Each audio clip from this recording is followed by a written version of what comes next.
water cold, we keep the food hot. The Cameron Volunteer Fire Department Ladies Auxiliary have been providing supplies for first responders for over 30 years, but says after last week's snowstorm, they're struggling to find enough bottled water. We've gone from store to store looking for it, and we just get what we can get, and we ask people to donate if they can donate. If not, then we pay for it out of our pockets to help them. While the major threat is over, officials are expected to use heavy foam to help with extinguishing the fire. No homes were damaged due to the fire, and at this time, DPS is investigating the crash. Reporting live in Cameron, Hallie Jones, 25 News.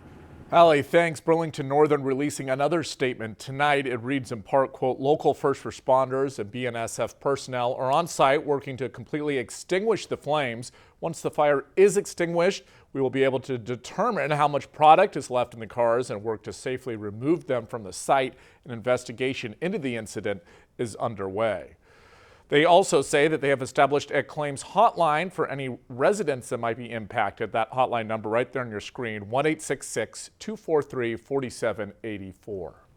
Trains can be on any track at any time, going in either direction, so it's always important to be alert. You should always yield the right of way to the train and be sure not to ignore warnings at the crossings. Trains will arrive at crossings faster than you can anticipate. You should always stop, look, and listen when you're approaching a crossing. Well, we got a lot of great photos from you, our viewers, today involving this incident. We want to show you a few, as well as remind you that we appreciate the photos or quick videos. If you come onto a news scene, just go ahead and email them to us, newsroom@kxxv.com.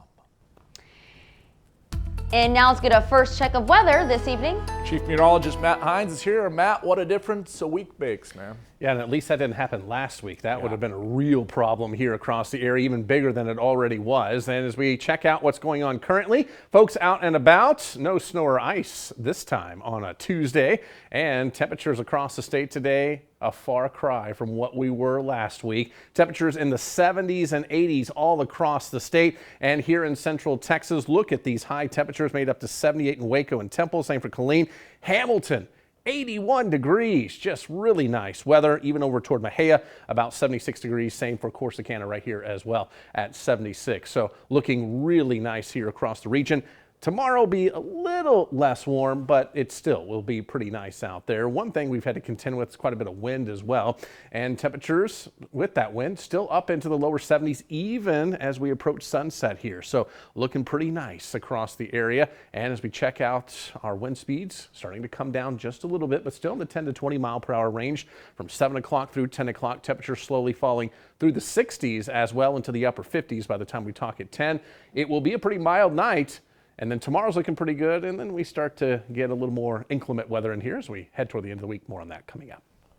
All right, Matt, we'll see you in just a minute. Well, imagine dropping off your child at the bus stop only to find out that they never actually made it to school. That became a reality today in Copper's Cove. A mother tells us that her 6-year-old daughter was left on the school bus for over 6 hours. Tonight, 25 News reporter Jarrell Baker is live. Jarrell. Todd, I'm here at Kennedy Locken's bus stop, which is right in front of her home, and normally she gets picked up and taken to Clemens Parsons Elementary. But today she was on a bus for 6 hours. Kennedy says that she got on the bus around 6 a.m. and fell asleep, and when she woke up, she found herself in the middle of Copper's Cove ISD transportation bus lot. Kennedy says she banged on the windows to try to get someone's attention to let her off the bus while she was locked inside. Nervous and scared, she said that she eventually opened the emergency exit and walked inside the building where CCISD staff found her. Her mother, Gabrielle, says they notified her about Kennedy's whereabouts at 12:45. I entrusted the adults of Copper's Cove Independent School District and Copper's Cove Transportation Department with my child's safety and well-being, and they were literally playing Russian roulette with her life.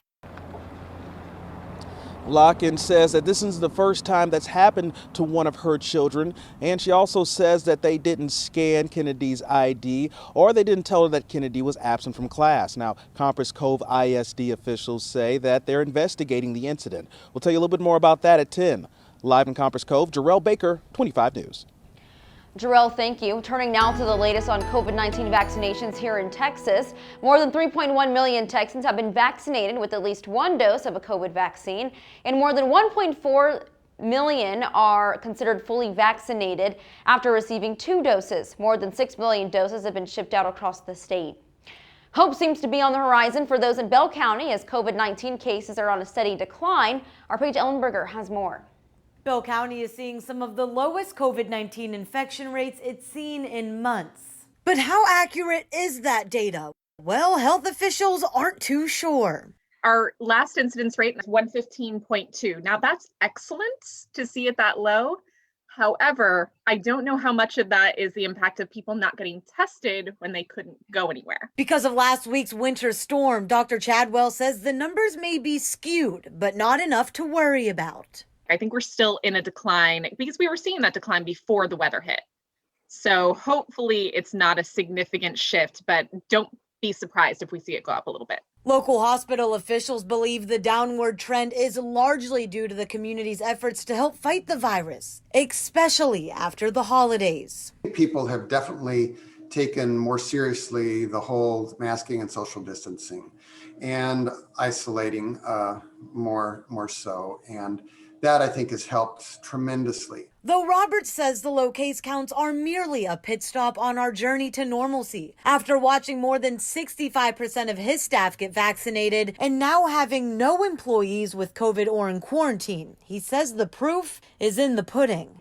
The vaccine is working in that workforce, and that is wonderful news because as that becomes more dispersed among the community, we can expect those numbers to go down. While many vaccine clinics were shut down due to last week's winter weather, officials are ready to continue adding to the decline. We put things on pause, but now it just means that we have to get back into gear again.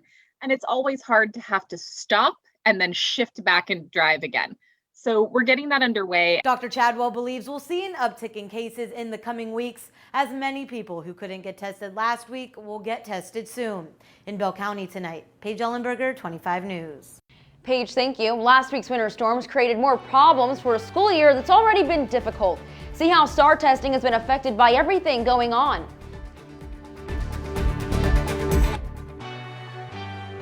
Closed since February 11th. So we closed that Thursday and Friday and then all last week. So we've been closed for quite some time. And the loss of instruction time is really something we're concerned with. It's serious. Guidelines released by the Department of Education are now requiring all states to administer some type of standardized testing to assess student achievement. This comes as districts here in Texas are recovering from last week's Arctic blast and less instruction time for the school year. MCNEIL has this story.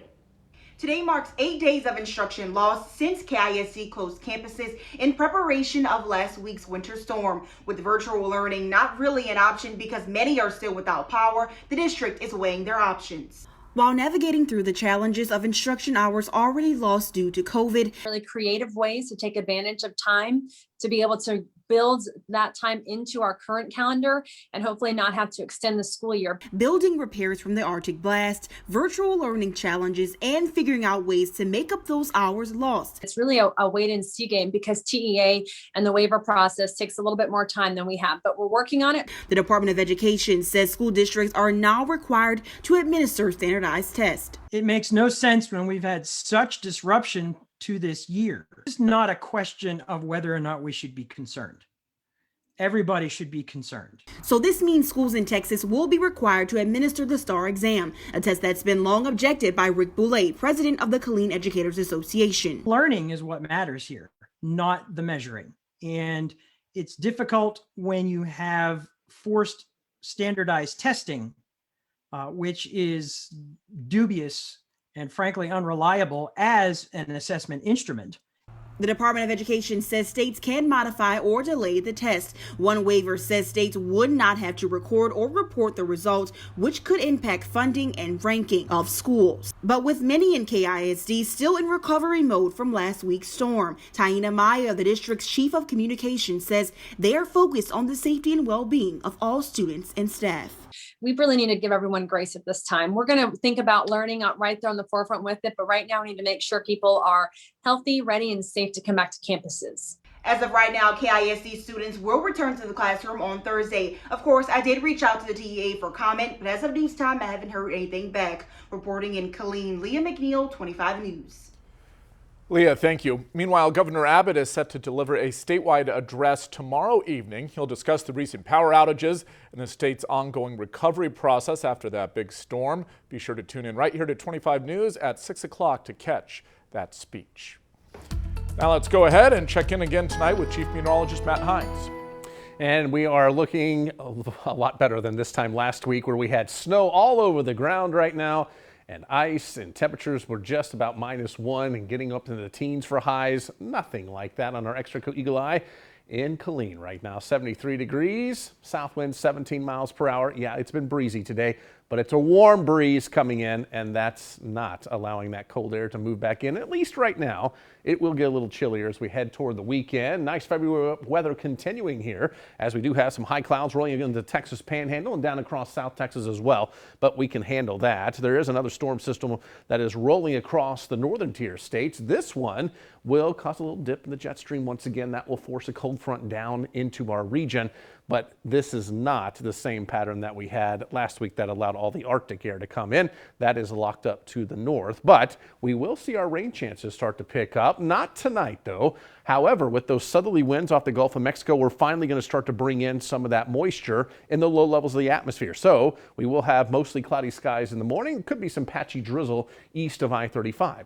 Then as we move through the day tomorrow, we'll start to clear things out from I-35 to the west. Now, I still think we'll have partly cloudy skies here. Clouds may hold on as you head over toward Fairfield and Centerville down to Madisonville, but overall, hopefully a few peaks of sunshine out there. Then here come the clouds back, and they probably stay around as we move through the day. Thursday, this is Thursday morning at 7 o'clock. By Thursday afternoon, enough moisture moving on in for a chance of showers. And notice I'm saying showers. That means liquid rain. And also, I'm not expecting anything significant as far as thunderstorms or anything like that. So we don't have to worry about thunderstorm or severe weather activity.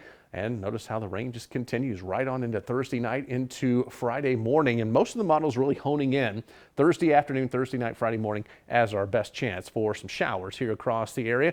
And hopefully some decent rainfall totals, as we still are a little below normal, but we are catching up. Temperatures into the 50s for tonight. That is way above normal for this time of year. So last week way below normal, this week way above normal. What's normal around here? Then tomorrow, highs into the upper 60s and low 70s across the north, mid to upper 70s as you head farther south. That's that front making its way through the area, and that's going to allow, again, a wide temperature range across the region. So I do have a high of 70 on the map tomorrow, but remember, southern counties, you're going to be quite a bit warmer as the front won't pass by until the late afternoon and evening hours. Your 10-day forecast will go from 70 to 50 on Thursday, 60% chance for a few showers, 30% on Friday into Saturday. So hopefully we'll salvage a decent weekend. Sunday, 73 degrees, 40% chance for a few thunderstorms. That could go into Monday as well as another front moves in. But again, not talking frigid weather, but temperatures will drop into the 60s.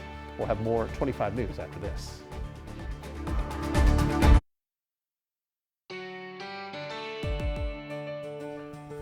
The Small Business Association says they're ready to help after last week's storms. Low-interest federal disaster loans are now available to the counties covered in President Biden's major disaster declaration. The SBA is also working on establishing a virtual business recovery center and a virtual disaster loan outreach center. The city of Killeen is offering rental assistance and eviction diversion assistance to residents impacted by the pandemic. It's available for tenants who have been sued for eviction due to non-payment of rent because of COVID-19. An online application can be found at Killeen's website for both programs. McLennan County is also offering an emergency rental assistance program for families impacted by COVID-19. The program can help eligible residents pay up to 12 months of rent and utilities. For more info and to apply, visit covidwaco.com. The IRS is extending tax filing deadlines in Texas by 2 months because of the recent winter storms. Both individuals and businesses based in Texas now have until June 15th to file their returns and pay what they owe. The IRS says residents of other states hurt by the same storms who live in a FEMA-declared disaster area will also be given the same filing and payment relief. Scientists think they have a new way to treat Crohn's disease in children. Details on how they think they can reduce inflammation in the intestines.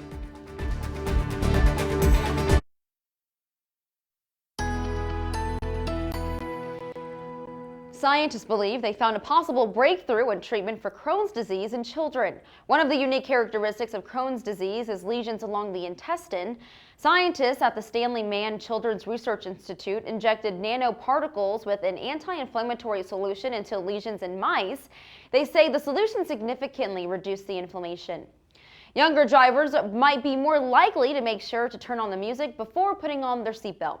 A study by researchers at a university in Israel found that 80% of drivers 18 to 29 said it's tough to concentrate on the road without music. Participants also admitted to feeling alone if there was no music on while driving. A lot of Texans still have a lot of questions about last week's power outages and our state power grid. Coming up, we're digging for answers. Next. Plus, potholes are an even bigger problem following the storms. We'll explain.